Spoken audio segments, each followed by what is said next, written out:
for rounded elements. So, for example, lighting shape. Yeah, and also, I mean, these would have been apples and pears or something like that, and you would have really had a nice round shape, and it would have probably sloped inwards towards the hole, as if like the core of the apple or the core of the fruit. But because it's quite eroded, these are much more visible than they would originally have been. And some of them are, it's almost like a web effect. They're almost washed through. But I think it's quite nice actually, because it shows how the fabrication took place.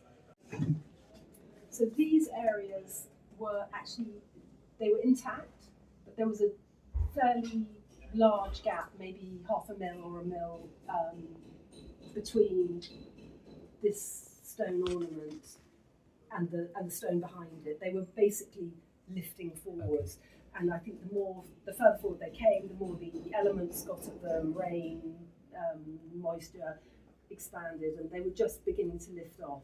And they have a natural feature of the stone doing that.